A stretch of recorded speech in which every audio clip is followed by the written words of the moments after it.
industry. I had never read a book review in my life. I was a good reader.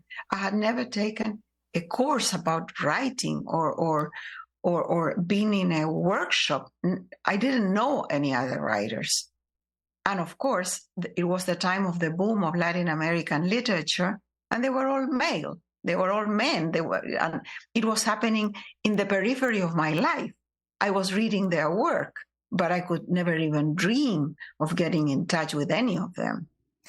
The world-renowned writer Isabel Allende, her latest novel, The Wind Knows My Name. She's the author of 26 books that have sold more than 77 million copies and translated into more than 40 languages. She just recently turned 80 years old. To see all our interviews with Isabel Allende, visit democracynow.org. That does it for our show. I'm Amy Goodman. Thanks so much for joining us. The sun's shining, birds are singing, and all feels right in the world. Until the season changes and suddenly everything seems darker, less lively, and you lose your motivation to get out of bed. If you struggle with depression, you're not alone. In fact, 1 in 5 people experience some form of depression, and no matter the time of year, it may affect your behavioral or physical ability to live a happy life. At the American Psychiatric Association Foundation, we understand what you're going through, and we're here to help. Our vision is to build a mentally healthy nation for all, because we want you to live your best life and be your best you all year round. We work every day to eliminate stigma, combat mental illness and substance use disorders, and advance mental wellness. If you or someone you love needs help, you are not alone. Please visit mentallyhealthynation.org to learn more. 91.3 FM WBNY is proud to present Democracy Now! With Amy Goodman. Welcome to Democracy Now! Award-winning investigative journalism. Is the NRA imploding? Providing relevant analysis that makes you think. Secret State Department documents, including evidence of U.S. war crimes. Fact-finding reports you will not hear elsewhere. Democracy Now! Airs Monday through Friday, 8 a.m. on 91.3 FM WBNY Buffalo. Ready for radio that's challenging, innovative, and encouraging? Tune in, Living for the People. This is L. Nathan Hare. Join me right here, 91.3 FM WBNY. Mondays, Wednesdays, and Fridays at 9 a.m. after Amy Goodman's Democracy Now! We'll provide objective analysis regarding current issues. Call 878-5104. It's Living for the People on 91.3 FM WBNY.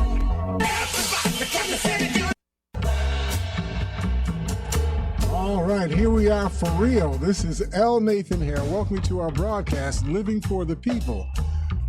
Welcome to our broadcast focus providing you insight into events shaping our national and regional world and the facts behind those events and policies that are shaping our world for today and for tomorrow.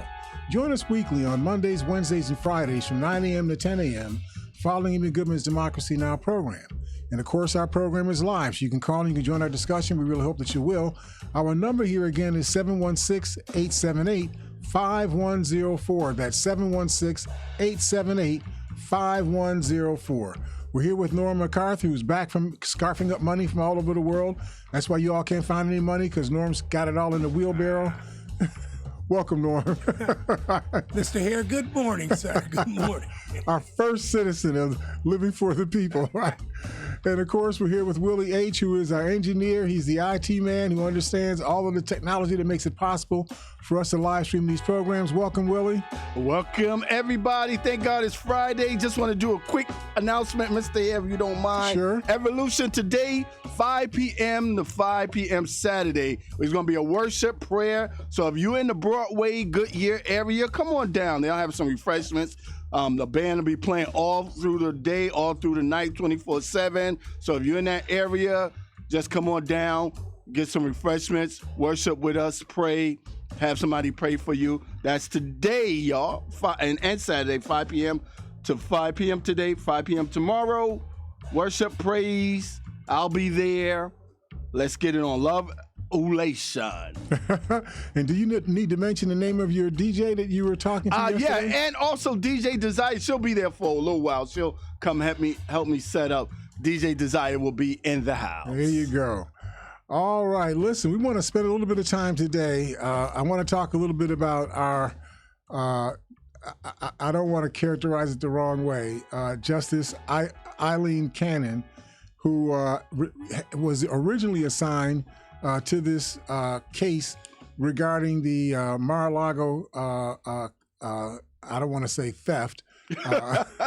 Come on, Mr. Hill, just say it. It was a theft, right? You know, the theft of thousands of reams of, or thousands of pages, rather, of presidential records taken by Donald Trump or by the staff that Donald Trump Now, Mr. Hare, hired. can I tell the people honestly what Mr. Hare is theft because other presidents, they go, oh, you got those documents, and other presidents go, oh, okay, we're going to get it to you. They give it back right away. Where they told Mr. Trump many times he hid it, then finally he had to go and get it. They didn't get it all. He tried to even hide the rest of them. They had to, like, come on, guy, give us the rest of the... So, yeah, it was theft. And the reality is there's still stuff Whoa, I didn't know that. Trump has in his possession, either at Budminster, you know, his golf club in New Jersey, or at Mar-a-Lago, or perhaps other places. Wow. Because you just can't know, right? I mean, this man has proven himself to be completely untrustworthy. You know that he's dishonest beyond belief. The man told something like 30,000 lies on the record, speaking to the public. I'm not talking about the lies he told his wife, you know, in the bedroom. I'm talking about when he's addressing the public from January of 2017 to December of 2020. This man on the record told over 30,000 different lies. Why would you think that this man is trustworthy when a man lies to you that much? Mr. Hare, they really don't care. I saw something on TV. I saw some on site social network where they basically call him the boss, the king. They don't care if he's lying. What they care is that they feel like he's effective. And that's what matters to his supporters and to probably almost over 50 or close to 50%. Now, Will, you got to be careful because, you know, when I was younger, and I was talking like you're talking right now. Oh, somebody come after me? They started tracking me. You know what I mean? Yeah, you know what? I went to get my Series 6 license, and I had to go see the Securities and Exchange Commission. Yeah, I already have the police every time they see me. You up to anything? Yeah. So let's not go over the bar, okay? Yeah, okay. I'm sorry. Stay within the bounds. I didn't mean that. I was just saying that. I didn't mean that. I was just saying it without, you know. But so this Judge Cannon, when she had this case from the get-go, she did everything in her power that she could do to delay and obstruct, you know, the prosecution of Donald Trump. But this case came back to her. You know, when cases, they decided to do the indictment for the Mar-a-Lago document thefts, to do the indictment in Florida rather than do it in Washington. And the reason for that is because the actual theft took place in Florida. Now, of course, you could be like me and say, well, no, the thefts took place in Washington, D.C., in the White House. They took the proceeds of the theft and took the proceeds to Florida, but the theft actually took place in Washington. Wow. But, of course, this is the American press. Right. And they're doing everything in their power to euphemize, you know, to make what Donald Trump does sound something within the range of normal as possible. Mm-hmm. So instead of, in my view, indicting him in Washington, D.C., where the actual crime begins, they indicted him in Florida, where the actual proceeds of the theft resided. They resided in Mar-a-Lago. That's what they chose to do. Gotcha. But once you do that, then the federal judge, you know, for the federal court that this now would be tried in, mm-hmm. they have a process for who gets assigned to the case. It's like a rotating wheel, right? Mm-hmm. And guess who happened to show up on the wheel for this case? Who? Eileen Cannon again. Oh, wow. The same person who was obstructing, you know, this case before.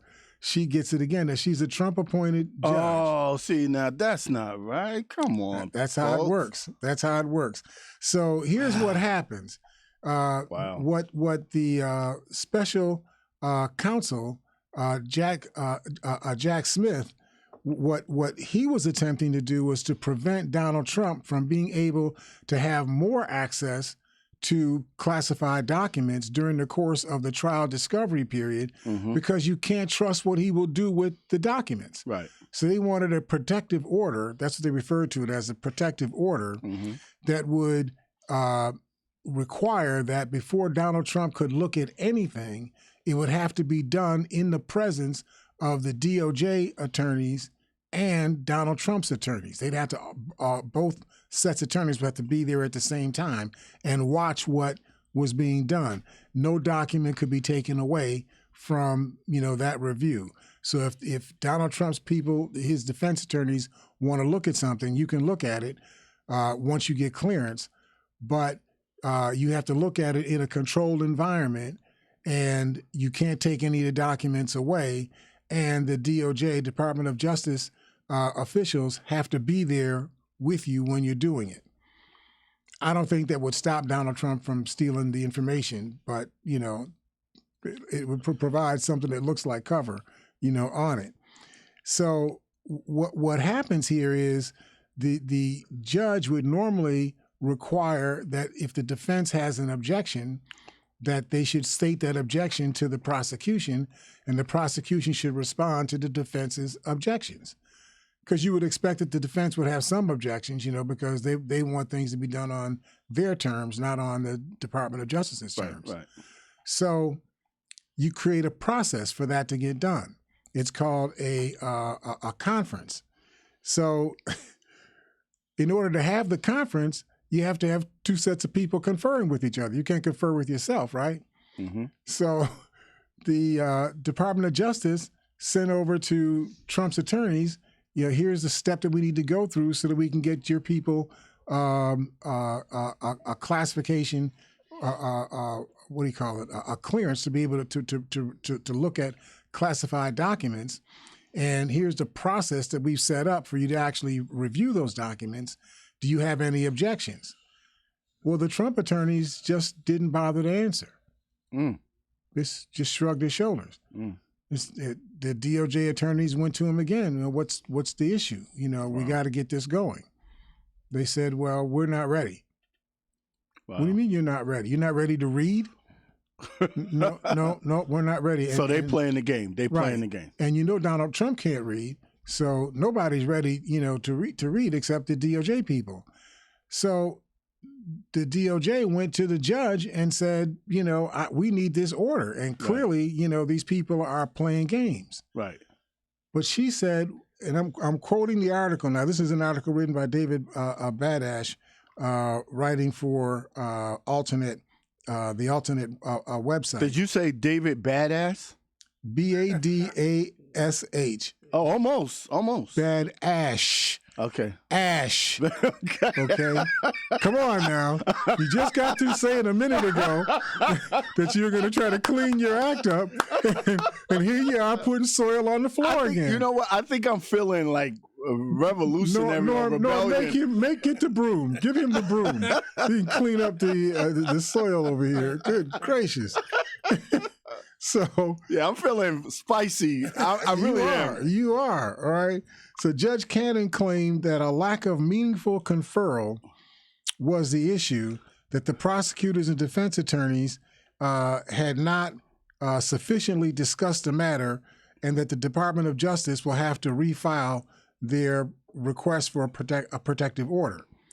Now, it was expected that Trump would appeal a Section 3 protective order, as I indicated, but you would not expect that before the appeal that the judge would actually do the appeal for the prosecution and say, well, they're not ready to move yet because you've not conferred with them, even though it's Trump's people who refuse to confer with the Department of Justice. They're playing the game. They know how to play it, and they are playing it. And they're playing the game because the people who are the public officials you have to work through to do the stuff, they're in bed with the criminal. And Trump knows that. Right. And that's the whole thing. That's the whole setup. Yep.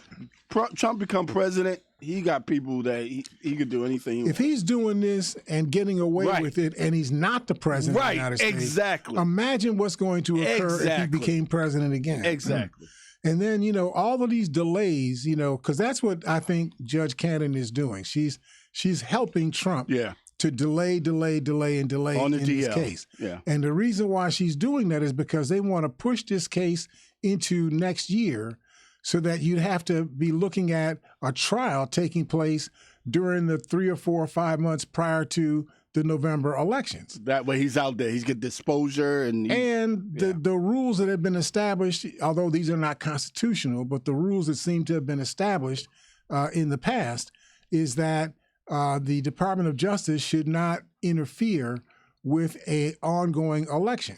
They got this thing covered. Right. So if a trial was going on at the same time that you're campaigning, for an election, obviously that would be interfering, with that election. And once he becomes president, you can't touch him. Right. And it's not the Department of Justice's fault. It's the judge who's doing this, who's helping. Yep. And so Donald Trump is going to make every appeal that he can. Yep. And in between the appeal, she's going to be making every procedural delay that she can until this thing is now in February of next year. They're going to work this system. Then they're going to be saying, well, in 7 months, we got an election coming up. We can't have a trial now. Right. Then the trial will get pushed out into 2025. Right. And if Trump wins, which I don't believe he will, but I don't know. If he gets away with this, stop helping them, okay?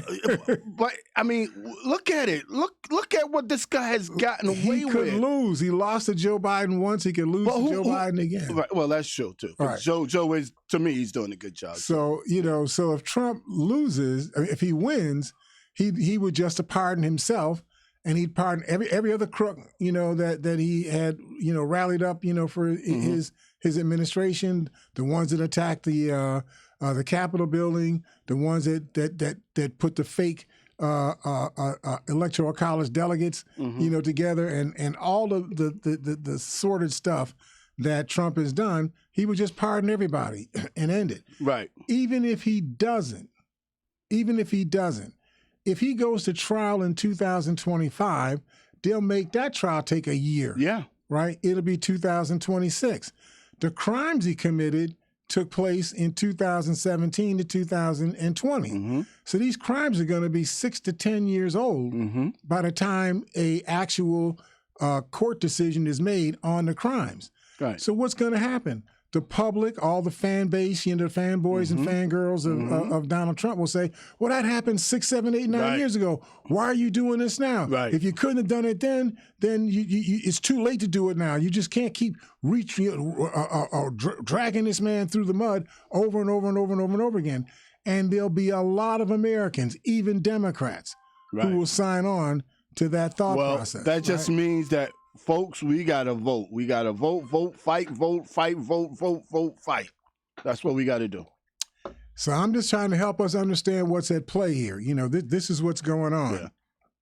Yeah. I went to another comment from, what's his name? Brandon Van Grack, I think is his name. He's a national security official for the Justice Department.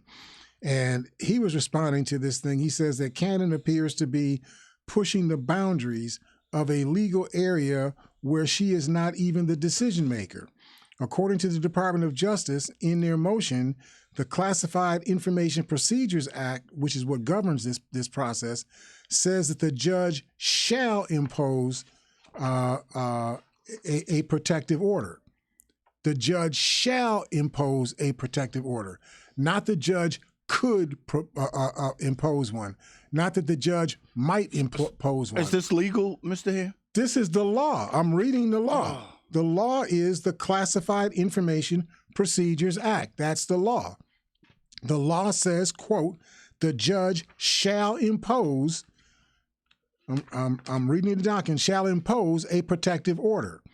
And so what Van Crack and others have said is that this is another Judge Eileen Cannon procedure issue that is not so glaring that people would say it was, a horrible abomination of judicial, protocol. But you can see that it's in that direction. right? Yeah. And so, because they said that whether to impose a protective order or not is not up to her. It's up to the law. Right. The law says that you shall impose a protective order because obviously you have to protect the classified documents from the defense and the defense's attorneys. Not just the defense's attorneys, but from the defendant, right? Because the defendant gets to read these documents too. There's no telling what Donald Trump has already done with these documents, let alone what he's going to do if he gets more access to them by himself. Yeah, right. So that's that. I want to talk a little bit about Ukraine. Okay. I can't follow the numbers and whatnot. I think we talked about this last week or the week before last, and they said something like 270 Russians, had been killed in the course of, had been killed in a previous period. Something like 270 Russian soldiers had been killed. Now we're hearing that something in the area of 240,000 Russians have been killed. Is this real? Is this true? I'm quoting now from an article written by Bipa Oliink.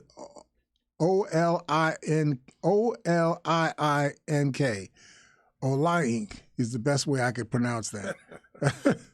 But this is a person who's writing for The New Voice. This article appeared on July 19th, just a couple of days ago, and they provided a breakdown of Russian losses.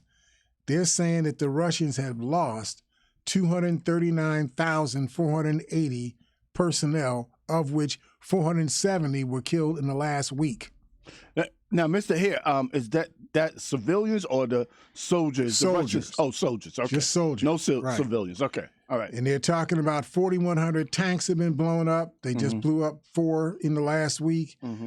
8 combat vehicles, 31 artillery systems. I mean, these numbers are that's just in the last week. Mr. Hare, do they have the number of Ukrainians?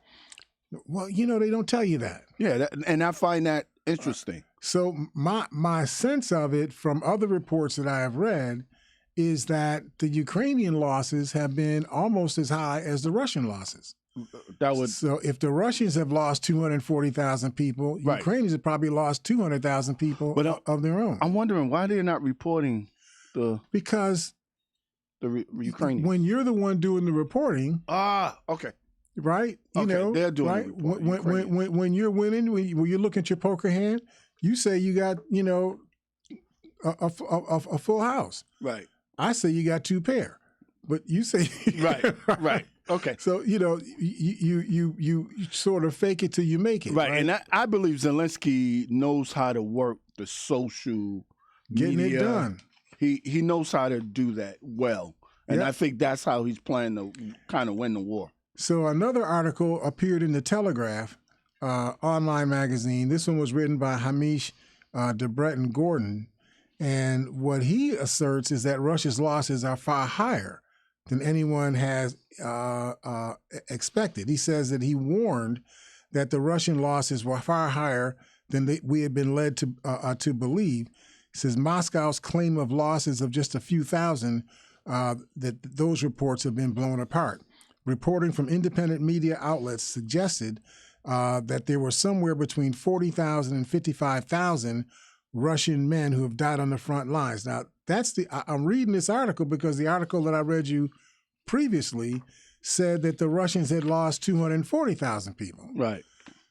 This is Breton Gordon, who says that the Russians had lost between 40,000 and 55,000 people. So there's That's a radical difference, right? big difference. Yeah. So, it's hard to understand what really is and what is not true. Right. They talked about Breton Gordon. De Breton Gordon talks about another 80,000 Russian troops that have been so seriously wounded that they were unable to fight anymore. So these are people that got legs blown off and arms blown. Right. Terrible things have happened to these folks. But the part of the article that I wanted to get to, he says these are the sort of casualty rates that we associate with the First World War. As opposed to modern times. And what they're talking about in the First World War, you'd have these soldiers, they would go out, they would dig trenches, dig into space, shoot from the trench. When they thought they had a little advantage, they climb over the top of the trench, run about 100 feet, dig in, build another trench. You know, and they would just do that. And war took like 5,000 years because you can only go like an inch a day, you know, or something, you know, in the war. Hey, Mr. Hay, I just want to share something. I don't mean to cut you off. Sure. But I was reading some social networking, and there was a post where white veterans was talking about the war they was in. And a lot of them mentioned that when they had black soldiers with them in the trenches, they say, if you want to go to war with anybody, those black men, because they will fight viciously, and you feel protected because they will fight with all their might. A lot of white veterans was talking about that. Remember that black soldiers have something more to fight for than white soldiers. Okay. White soldiers already feel they have citizenship. Gotcha. All the benefits of being an American, they already got it. Right. They're born with it. Right. It's entitlement.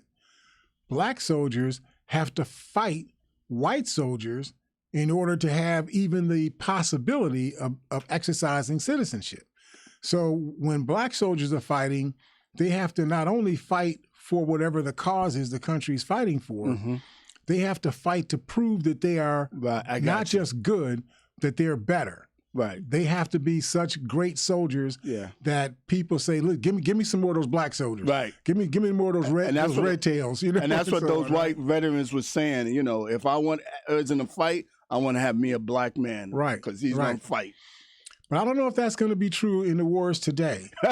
We're a different generation today, right? Because you all got internet now, you know. You got TVs you walk around in your hand, you know, and so on. You know, you all are digitalized. You know, you're real cool now. Right. You know, you got your own spaces, you know, in the ether world and so on. Yeah, different. So you all are a little different now. Different generation. Y'all see citizenship differently than when I was coming up, right? Matter of fact, most of them don't even want to go to war. I don't fight. We were still fighting on the right to walk down, you know, both sides of the street. You know, no, you got to walk on the white side of the street. You got to walk on the black side of the street. Right. We were still fighting those battles. Right. You all don't fight those battles anymore. Those battles have already been won. Hey, Norm, could you comment about that since you military?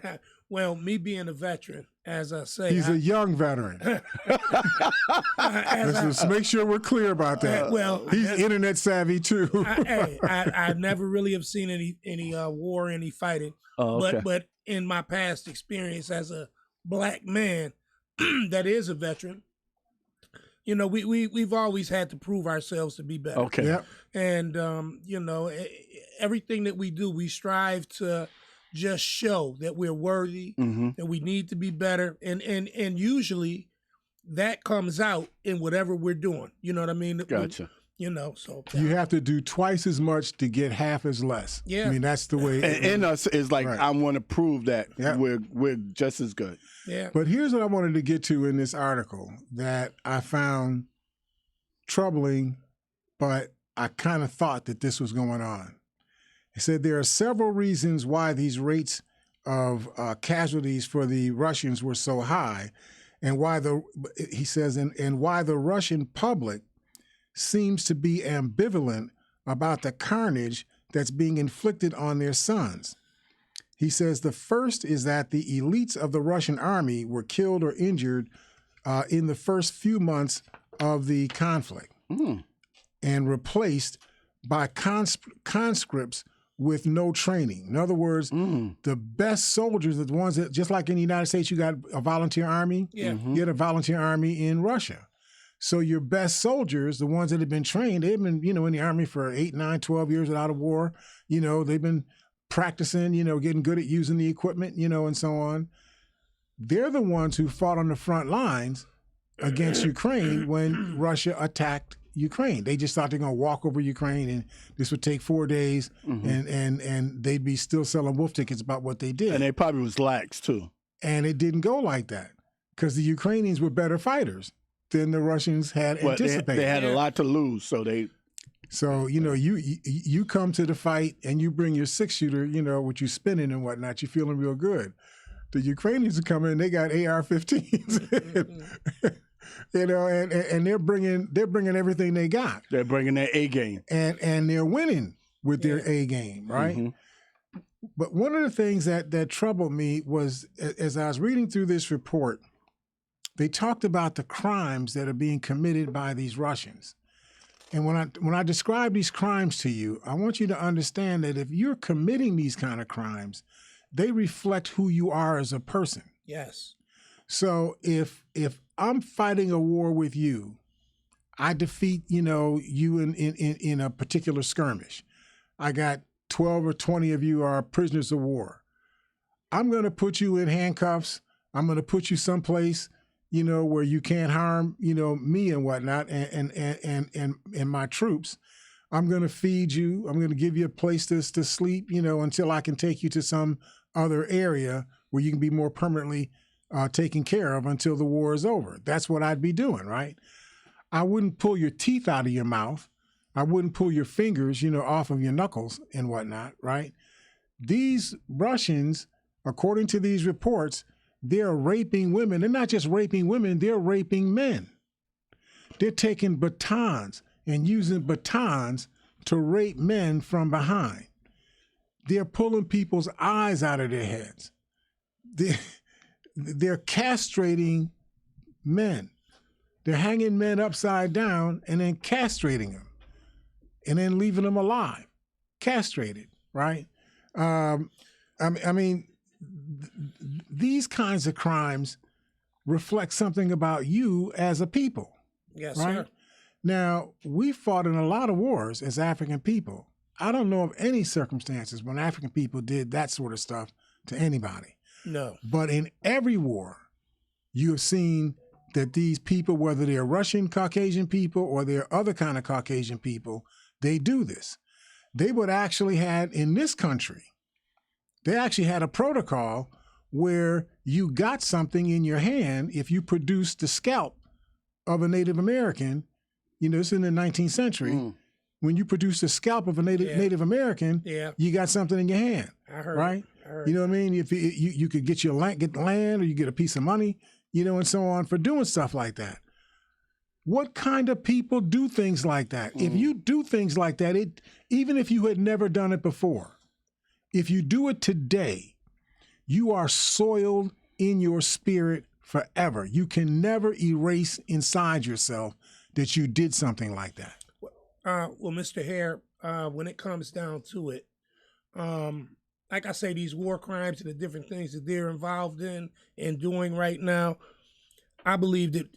I think, and this is just my own personal thought, right now it seems that due to the fact that Russia is looking pretty weak right now. Ukraine is handling them alone by themselves. But I know they're using a lot of different not by things. themselves. They're handling it with $43 billion of American money. And everything from more NATO. on the way. Yeah, and everything from NATO and all of the other alliances that are coming. That's not alone. Oh, well, that is right. So that's what I understand that. But this is the time that I believe, as far as the world grouping should come together, NATO and the alliances, and we should eradicate this. This is, this is the time. It doesn't. I think you have to go further. Okay. From my point of view, when World War II happened, you had for at least a third time in a 100-year period, these Prussian and Germanic type people trying to conquer the whole world to create a new version of the Roman Empire, only centered in Prussia rather than centered in Rome. Yes, sir. Right? And as a consequence of this, all this mayhem and destruction took place in the European theater. It would seem to me after World War II occurred that you would never want that to happen again. Right. If you allow Russia to just walk into Ukraine and already walked into Crimea, walk into Ukraine and just take the place, what stops them from doing the same thing to Belarus, to Lithuania, exactly. to Bulgaria, exactly. and so on, right? So you have to stop this right now. And I think this is just my belief system. Yes, sir. Okay? Yes, sir. My science is that nothing ends a conflict unless the cost of the conflict becomes too great for one side or the other to bear. Right. You got to raise the stakes. You got to make Russia feel that Russia will fall, not just somebody over here on the western flank of Russia down in the southern part someplace where there's only 6 Russians and whatnot. Yeah. No, people in Leningrad got to fall. Well, yeah. People in Pravda got to fall, right? You got to make it hard on these people. And when they realize that this is going to cost everybody a lot, they got to ask themselves, is it really worth it for me to go steal a country that's not even our country? Right. Is it really worth it for us? Well, you got to make it not worth it for them. Yes, sir. That's my thought. In my frame of thought, this is the time that everybody comes together and we do what we have to do to defeat Russia. Yep. You know what I mean? I mean, really to get them out of here. I say, I'm not interested. I don't want to conquer Russia. No, I don't want to conquer them. I just want to make it so expensive for you to bother other people that you will stay home. How could we do that, Mr. Hare? You got to raise the price. So you may have to bring troops.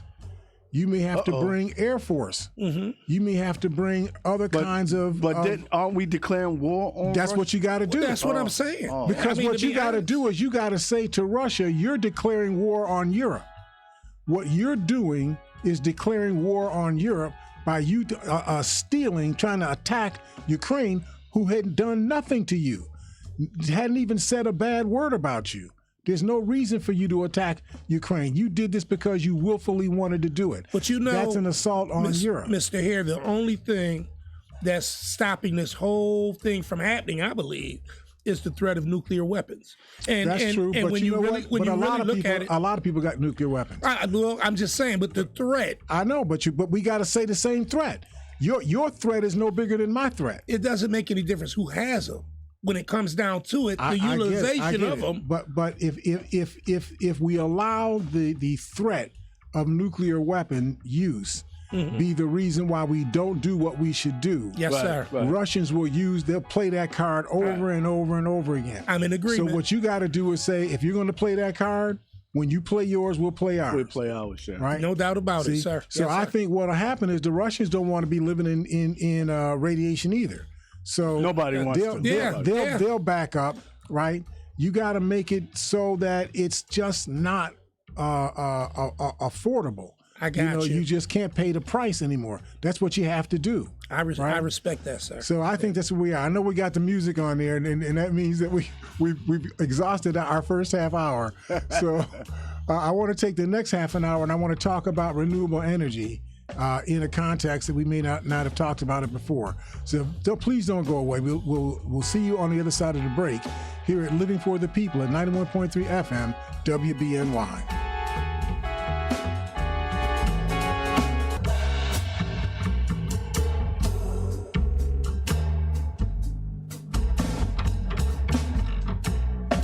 They are our love bugs and companions. They are our pets, our family, and they make life better. When we face unexpected challenges, so do our pets. That's why we're on a mission to support people and their pets. Whether donating a bag of kibble, sharing an Instagram post of a lost cat, or welcoming a foster pet into your home, every bit of kindness counts. Visit petsandpeopletogether.org to learn how to be a helper in your community. Brought to you by Maddie's Fund, the Humane Society of the United States, and the Ad Council. Ready for radio that's challenging, innovative, and encouraging? Tune in, Living for the People. This is L. Nathan Hare. Join me right here, 91.3 FM WBNY. Mondays, Wednesdays, and Fridays at 9 a.m. after Amy Goodman's Democracy Now! We'll provide objective analysis regarding current issues. Call 878-5104. It's Living for the People on 91.3 FM WBNY. 91.3 FM WBNY is proud to present Democracy Now! With Amy Goodman. Welcome to Democracy Now! Award-winning investigative journalism. Is the NRA imploding. Providing relevant analysis that makes you think. Secret State Department documents, including evidence of U.S. war crimes. Fact-finding reports you will not hear elsewhere. Democracy Now! Airs Monday through Friday, 8 a.m. on 91.3 FM, WBNY, Buffalo.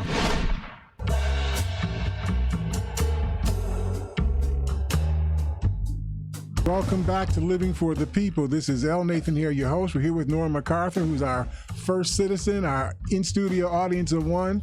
Welcome back, Norm. Thank you, Mr. Hare. And of course, we're here with Willie H., who is our engineer, our IT director, our 21st century citizen who understands all of this stuff and is able to make this live streaming available. Welcome, Willie. Welcome, everybody. Call in live, y'all, 716-878-5104. That's 716-878-5104. And once again, meet me today, Friday and Saturday, 5 p.m. to 5 p.m. at Broadway and Goodyear. We'll be there praising and worshiping. You can come in, get your praise on, get prayed for, refreshments, be there. Is there food? Refreshments, I don't know how much food. But I don't know. There might be some food. That sounds like one of those grapes, a grape and a couple of pieces of cheese. Well, yeah, we got something. You got something working out? We got something. Okay. Come on down and join them. We look forward to seeing you all there. I want to talk a little bit about renewable energy, and I want to put this into some context for us. I went to an article written by Oliver Millman in the Guardian magazine. You can't believe this stuff. The Republicans pledge allegiance to the fossil fuel industry as if this is 1950. How can you pledge allegiance? How can you be a political party and you're pledging allegiance to the fossil fuel industry? Crazy. What does one have to do with the other? How does that work? So here's what's going on. You're not going to believe this. Republican-led states, these are states where you have a Republican governor and the state assembly and the state senate are both majority ruled by Republicans. In those state circumstances, those Republican-led states are threatening retaliation against any bank that refuses to lend money to coal, oil, and gas companies in an effort to delay the transition to clean energy. Even if they didn't put the delay transition to clean energy in that statement, how can you, as a political person, you're an elected official, right? How can you use the electoral process to attack a private bank? How can you tell a bank you must lend to these people? If you don't, I'm going to punish you. That's like the Walt Disney nonsense with Ron DeSantis in Florida. The guy, Eagle or whatever his name was, Iger, whatever his name was, the head of Walt Disney, because he actually said the words, well, we're kind of okay, with, LGBTQ, plus rights, at Disney. If somebody's one of the LGBT, whatever those letters mean, if somebody is one of those things, we still think they should be able to work, here at Disney. They should be able to, be a part of, the reviews, the shows, whatever it is that we're doing, on the Disney campus. Why would we have an issue with that? Because he said that, Ron DeSantis attacked him, attacked his business, attacked Disney itself on the basis that a man who is a CEO of Disney said something polite about LGBTQ people. How in the world can that be? Well, Mr. Harris, almost like the opinions of, whatever opinion you have, and it goes back to how they basically took Roe versus Wade and just switched it. They do whatever they please, but we have to have some type of defense against this. And I don't know how we can. I don't have an understanding of how we can switch it, or at least we should mobilize and come together so that this can't happen anymore. We have to take, for those who are in the progressive side of the continuum in the United States, you have to disconnect your conversation from whether or not you yourself feel good about or bad about or have any opinion about being LGBTQ plus, whatever that means. You have to take that out of the equation altogether. What you have to do is say, what is it about this situation that is a concern for me? The concern you have to have is if it's legal for me to be a L, a B, a G, whatever the letters are. Yes, sir. If it's legal for you to be that, then you have a right to eat, you have a right to live, you have a right to rent an apartment, you have a right to buy a house, you got a right to vote, you got a right to walk on each side of the street, you got a right to go to the movie theater. All the rights that Americans get, you get. Mr. Here, can I add one? Sure. You have a right to learn also. And you have a right to learn. And when they try to exercise Stop Woke Act, that in itself, these things are things that should just be taken away. So that's my point is we don't need to get into because I get to these conversations in my family and I have to check it at the door, right? They want to get into this thing about how they feel about what they consider homosexuality and all these different letters, what they mean. And I'm saying, why are you bothering with all of that? If you're one of those letters and somebody's bothering you, I'm going to defend you. Right. I'm not going to let somebody, you my cousin, I'm not going to let somebody push you around. Mr. Here, before you know it, like you say, this is something that they're against, but they may be against something that you may do or we may do later, and it'll come to your doorstep. Right. You know? See, absolutely. But my core point is that if you allow people to organize for the purpose of taking away any of your rights. Yes, sir. Rights that all of us should have. By definition, if they take away any of your rights, they are by definition taking away everybody's rights. Right. Now, the fact that they say, well, I'm only going to do this to these people over here, even though I've done something that's going to affect all of y'all, I'm only going to do it to these people over here because I like y'all. I just don't like this group over here. What's going to make you? Why would you believe that they're going to stop there? What if they decide, well, I don't like people that come from Azerbaijan. I don't like people that are over 6 feet tall. I don't like people. You can start taking the who you don't like stuff any way you want, right? You can't allow. You have to stop that immediately. You can't say, well, it's not at my doorstep right now, so I'm not going to react to it until it gets to my doorstep. If you wait until it gets to your doorstep, you're going to be reacting to it by yourself because there's not going to be anybody left that's going to defend you. We talked about that poem many times. They came for the handicapped, they came for the Jews, they came for the gypsies, they came for this, they came for that, and then one day they came for me. When they came for me, I went to all my crew, my friends. And when I went to my friends' houses, there was nobody there because they were all gone. They had already taken them.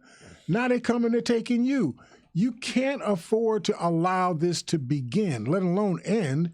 You can't allow it to begin. What we should be focused on is fighting as hard as the LBT. I'm sorry. Whatever the letters are, right.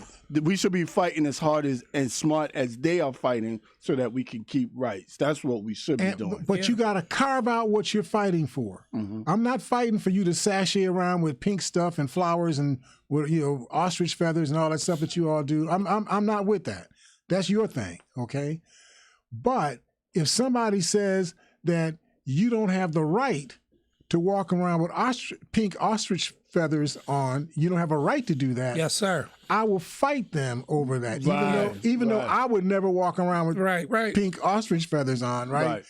But I have a right not to like that. You don't have to defend what it is. Right. You defend that's the right. point. You have the right. Unless you can show me in the Constitution that it's unconstitutional for you to walk around with pink ostrich feathers on, you have the right to do that, right? And nobody has a right has the ability to stop you from being able to do that. Yes, sir. So that's the way you have to fight this thing. And you have to fight it with all rigor.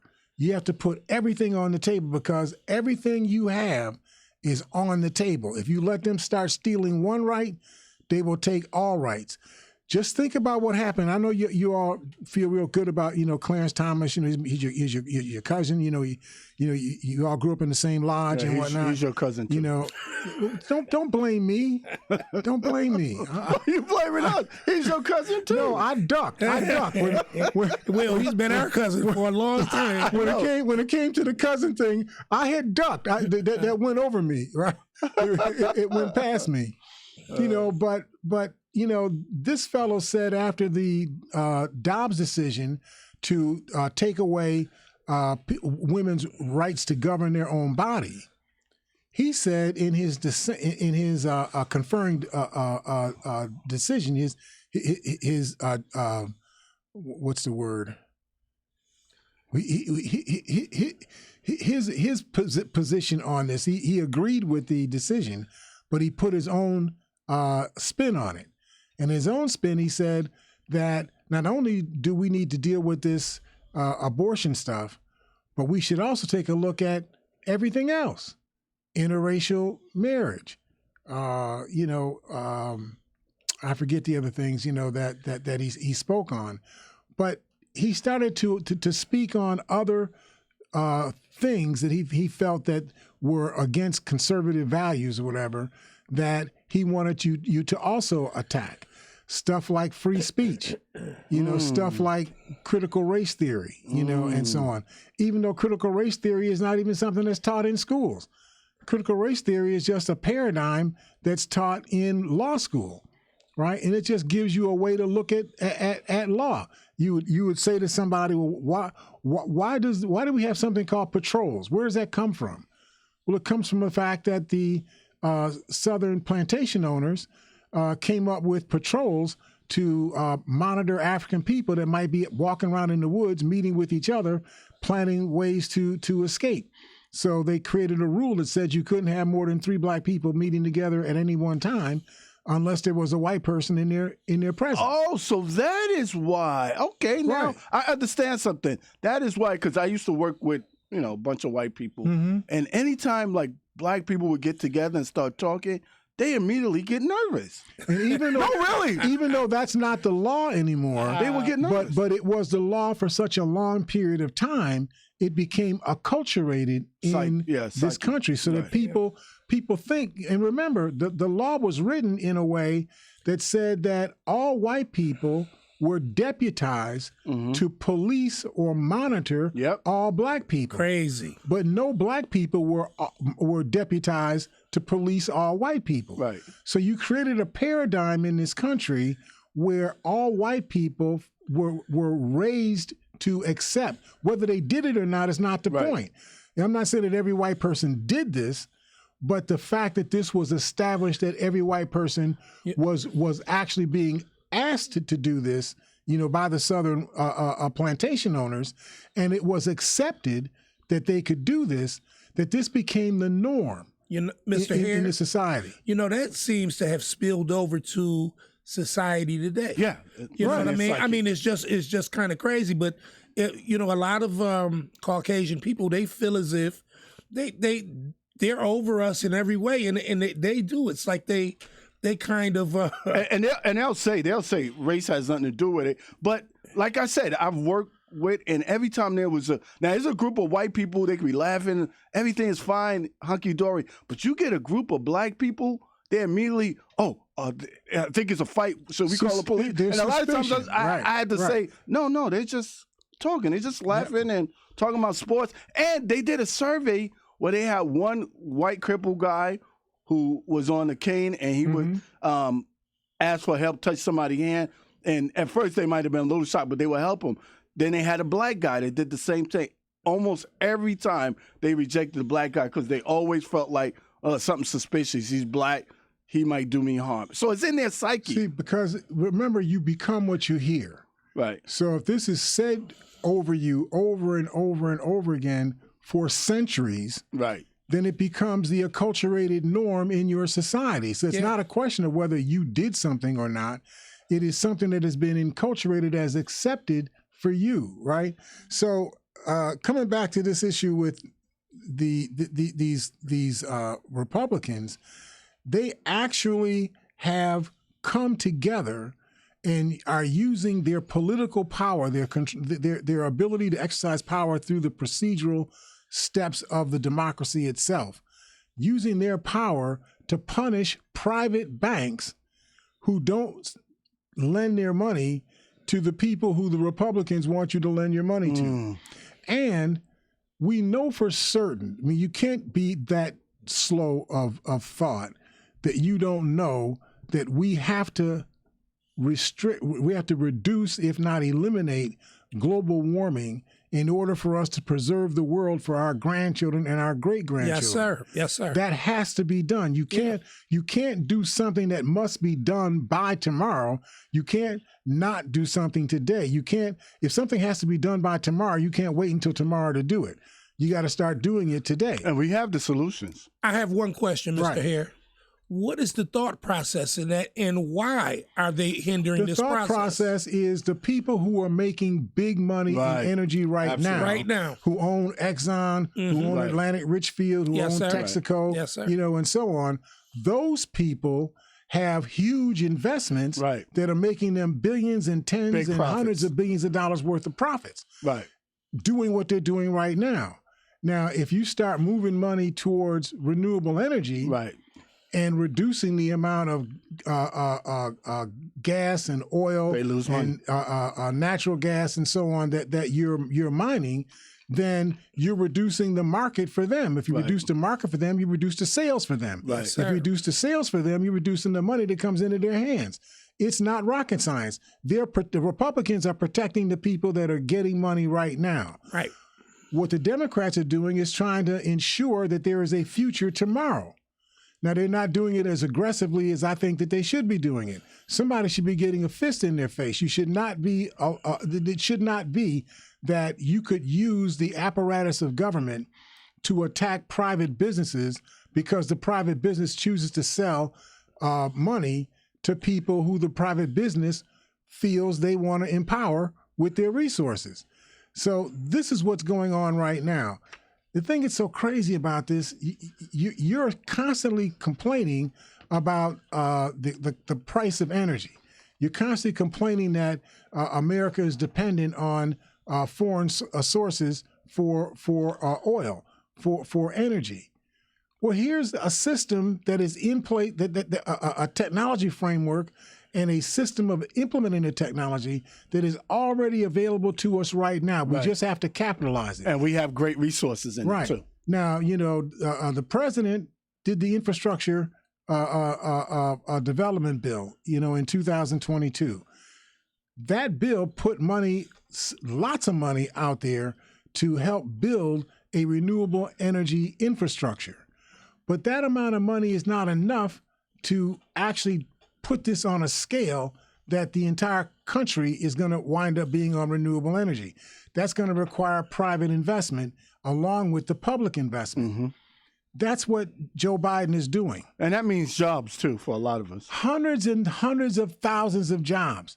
I mean, we're probably talking more jobs that will be created to do the drilling, to do the storing, to build the kinds of batteries that you need, and so all this stuff, is what's in front of us now. I know we got about 4 minutes. I just want to tell you a little bit about geothermal. We talked about hydrogen before, right? Yes, sir. Let me just talk a little bit about this breakthrough technology. A company called Fervo Energy says it has achieved a breakthrough in geothermal technology. It says that the test results that they've done resulted in flow and power output records for an enhanced geothermal system that was completed without incident, meaning they were able to do a project that it delivered a flow rate of 63 liters per second at high temperatures, enabling 3.5 megawatts of electric production. They were able to do over a 30-day period with no incidents, no breakdowns, no shutdowns, no repairs, no accidents, nothing. Everything went perfect. Fervo, a megawatt can power around 750 homes at once. Fervo is expected to connect its Project Red site to the grid this year. It will be used to power Google data centers and some of the company's other Nevada infrastructure. Google is already investing in this, and they're powering Google's own company sites using this geothermal. This is the first time an energy company has shown that a geothermal energy system can work at a commercial scale. For a natural geothermal system to produce electricity, it needs a combination of heat, fluid, and rock permeability. Norris, we were talking about before, you got to have the ability to get into the rock. Yeah. The geothermal creates this permeability artificially by drilling deep underground and injecting fluid to create fractures in the rock. Fervo says that it's the first company to successfully drill a horizontal well pair for commercial geothermal production, achieving lateral lengths of 3,250 feet, reaching a temperature of 191 degrees centigrade. Quick question: Will there be opposition from people that are against fracking? There will be, but the good news about this particular process is once you drill and lay the pipes, you don't have to drill again. Yes, sir. That's right. The other things you have to keep drilling and drilling and drilling. It's a one-time deal. Right. But this is one time, right? Yeah. And one of the major advantages of geothermal plants is that it is entirely carbon free.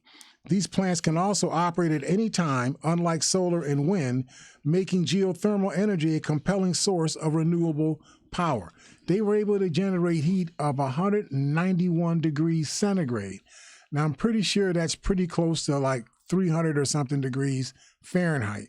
That's a high temperature. Yes, sir. You can boil water. You can generate, a steam force and so on, right? So the company is hoping to replicate the process at its site in Utah. The site is expected to generate enough electricity to power 300,000 homes simultaneously. That's a quarter of all of the homes in the state of Utah. A quarter of Utah's residential homes will be powered through geothermal in the next 2 years. Quick question.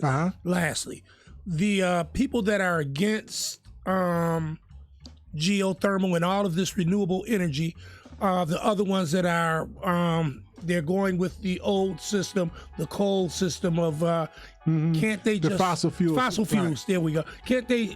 Shouldn't they have a way to switch over? Well, they couldn't switch over neatly like that. But the point is, you're making profits right now. Yeah, I know it's money. You can divert some of your profits and invest in capitalizing the infrastructure that you need for geothermal, for solar, for wind, and then you own those businesses. There's the solution. I mean, I'm just, the solution is there, but it requires you have to do something. Yeah. So they don't want to do anything themselves, and they don't want you to do anything. They just want because they want, and they just want, and that's it. They really don't want anything else. But that's who you got to start making decisions about when you're casting your votes. Always. You need to vote for people that are going to vote for your future, not people that are going to vote to preserve your past. Comes down to voting all the time. Got to be there. Listen, we're at the end of our hour. We appreciate all of your support. Look forward to talking to you all on Monday. Hope you have a great weekend. Hope you have a chance to go see Will over there on Goodyear and Broadway. Yeah, today and tomorrow, y'all, 5 p.m. to 5 p.m. Continue praise and worship. Come join us. Have a good time. Broadway and Goodyear. It's in a lot. We want to welcome Talia Rodriguez and hopefully Talia Talks. Talia Talks. Let's talk business. All right. We'll talk to you soon. See you next week.